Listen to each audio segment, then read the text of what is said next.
کہ جب آپ نے اسلام قبول کیا تو اس وقت مسلمانوں کے اندر کیا عالم تھا خوشی کا، یہ ارشاد فرمائیے۔ بسم اللہ الرحمن الرحیم۔ دیکھیں اس کے دو پہلو ہیں جن کو سب سے پہلے سمجھنا ضروری ہے۔ جی، جو بندہ جتنے بڑے رتبے والا ہو اس کی خواہش بھی اتنے بڑے ہی رتبے اور درجے والی ہوتی ہے۔ واہ واہ، نبی پاک صلی اللہ علیہ وآلہ وسلم کی وہ ذات اقدس ہے، اللہ کی مخلوق میں اللہ کی ذات کے بعد سب سے بلند رتبہ آپ کا ہے۔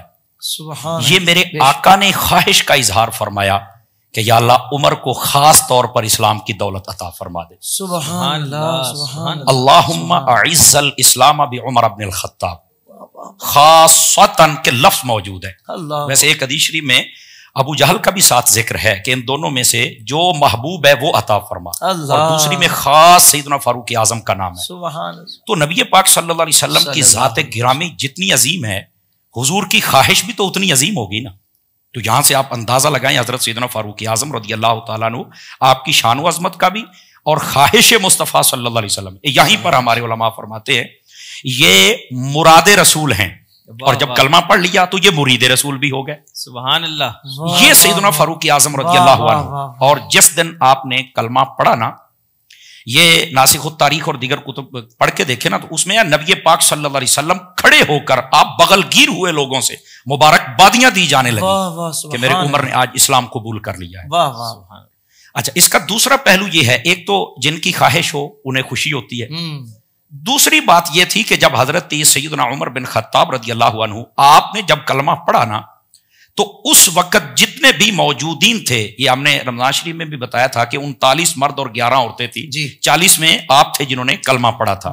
اچھا، جب آپ نے کلمہ پڑھا نا وہاں پر، تو روایت کے یہ لفظ ہیں تو بڑی تفصیلاً، لیکن وہاں پر فرمایا فَكَبَّرَ أَهْلُ الدَّارِ تَكْبِيرَةً سَمِعَتْ بِمَكَّةَ، جب آپ نے کلمہ پڑھا اتنی بلند آواز سے نعرہ تکبیر لگایا گیا کہ مکے تک اس کی آوازیں گئی۔ سبحان اللہ۔ یہاں علماء محبت میں یہ بھی ترجمہ کرتے ہیں کہ وہاں کی وادیاں، پہاڑ اور کعبہ گونج اٹھا کہ آج کسی نے کلمہ پڑھ لیا ہے۔ اللہ، سبحان یہ حضرت سیدنا عمر بن خطاب رضی اللہ عنہ آپ کے کلمہ پڑھنے پر صحابہ کرام کا انداز تھا۔ اللہ۔ اچھا، پھر صرف یہاں تک نہیں ہے، جی، حضرت سیدنا عمر بن خطاب نے جب کلمہ پڑھا، میرے آقا صلی اللہ علیہ وسلم کو بھی خوشی ہوئی، صحابہ کرام علیہم رضوان کو بھی خوشی ہوئی، اور پھر اللہ رب العزت نے حضرت سیدنا جبرائیل امین علیہ الصلوۃ والسلام کو میرے آقا کی طرف بھیجا صلی اللہ علیہ وسلم، صلی اللہ، فرمایا کہ جا کے حبیب پاک صلی اللہ علیہ وسلم کو خوشخبری سنا کے آؤ۔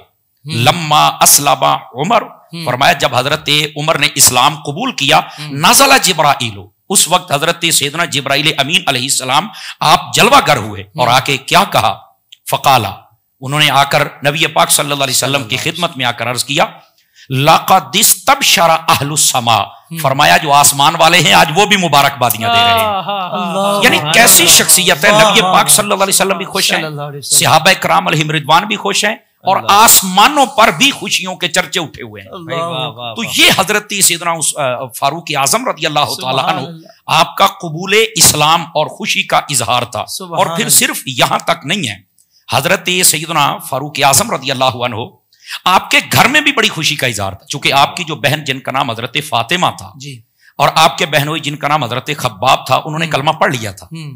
اچھا، جب آپ اس ارادے سے نکلے جس کو پہلے ہم نے بیان کر دیا ہوا ہے کہ آپ نے کہا کہ آج یہ کام ہی تمام کر دیں گے، تو کسی نے کہا بھائی گھر کی خبر تو لے لو۔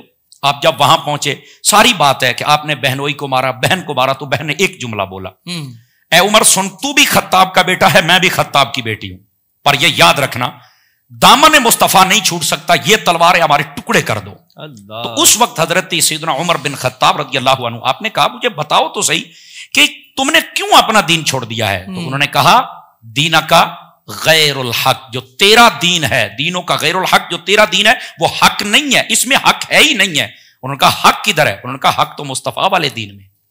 تو جب یہ انہوں نے کہا پھر بتاؤ پڑھ کیا رہے تھے، وہ لے کے آئے سورہ طٰہٰ کی آیات آپ نے پڑھنا شروع کی، تو آقا کریم صلی اللہ علیہ وسلم کی خدمت میں گیا اور کلمہ پڑھ لیا۔ لیکن یہاں پر ایک نکتہ بڑا خاص ہے، گھر میں بھی خوشی شروع ہو گئی، لیکن نکتہ یہ ہے آپ کی بہن کا نام فاطمہ تھا، جس نے آپ کو نبی پاک علیہ السلام کی خدمت میں لے جانے کے لیے بڑی کوشش کی، اور یہ لفظ فاطمہ کا اثر ہے سبحان اللہ، سیدہ فاطمہ واہ، رضی اللہ عنہا، واہ، واہ، اگر واہ۔ ان کی شان پڑھے نا جہاں بھی لکھی ہے تو وہاں پر یہ بات موجود ہے کہ یہ لفظ فاطمہ ہے، اس کا ایک معنی ہوتا ہے چھڑانے والی، بچانے والی، یعنی اسی وجہ سے فرمایا گیا کہ جو سیدہ خاتون جنت رضی اللہ عنہ آپ کی اولاد ہے، وہ آپ کی نسبت کی وجہ سے جہنم سے آزاد کر دی جائے گی۔ یہ ایک الگ موضوع ہے، وہ جب آئیں گے تو ہم بیان کریں گے۔ تو اس نام کا اثر یہاں بھی ہے کہ آپ کی بہن نے جس کا نام فاطمہ تھا، اس نام کی برکت کا اظہار ہوا کہ حضرت فاروق اعظم دامن مصطفیٰ میں چلے گئے۔ سبحان اللہ۔ تو آپ نے جب اسلام قبول کیا، کیا مکہ،